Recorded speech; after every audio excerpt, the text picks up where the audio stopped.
Bonjour à tout le monde et bienvenue dans ce nouveau podcast. Je vais essayer de ne pas parler trop vite pour que les sous-titres YouTube ou d'autres sous-textes éventuels, suivent le rythme. Qu'est-ce que c'est que être autiste ou TSA, donc trouble du spectre de l'autisme? Qu'est-ce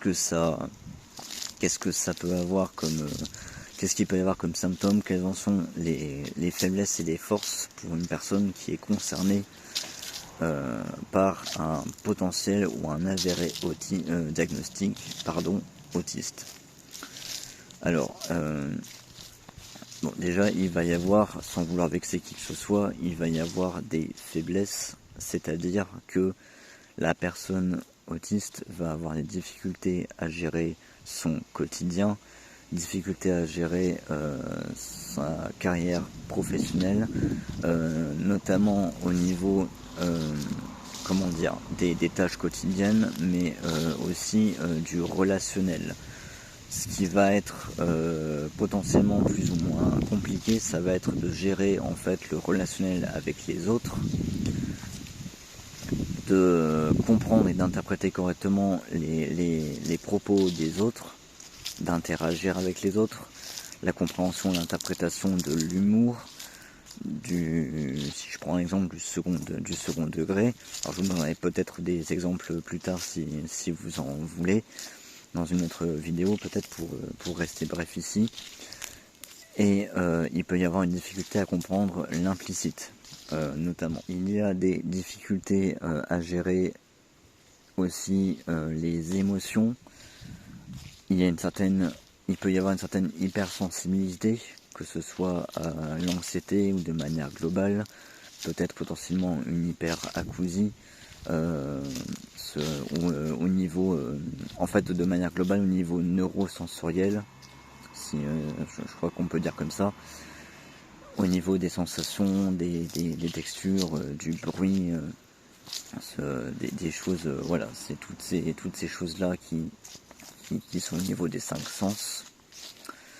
Je vous donnerai des exemples plus tard si vous en voulez, et je reviendrai dessus. C'est pour rester assez bref ici, pour pas faire trop long. Et en fait, tout ça c'est un petit peu les faiblesses de manière globale, sans trop rentrer dans les détails pour l'instant. Et il va aussi y avoir des forces, c'est-à-dire que une personne autiste va avoir un certain sens du détail, peut-être un côté perfectionniste, ça peut exister chez certaines personnes. Il y a des personnes autistes qui sont sensibles au sens de la justice, par exemple. Il y a des personnes autistes qui ont des centres d'intérêt spécifiques. Alors parfois on appelle ça intérêt restreint. Alors je trouve que le mot est un petit peu trop négatif à mon sens, parce que c'est pas forcément quelque chose de négatif en vérité. Ça peut être tout à fait positif, c'est-à-dire que vous avez des personnes autistes qui vont avoir des passions en fait, qui vont être très fortes, et en fait donc elles vont avoir une connaissance approfondie d'un sujet. Je vous donnerai des exemples un peu plus tard si vous le souhaitez. Mais globalement parlant, voilà, ça dépend des personnes. Là, je vous ai donné quelques points rapidement en bref, et puis voilà, pour l'instant je vais en rester là. Si vous voulez aborder des sujets en particulier, vous me demandez dans les commentaires, là où vous pouvez me le demander, et on verra ce que l'on peut faire par la suite. Je vous remercie pour votre écoute.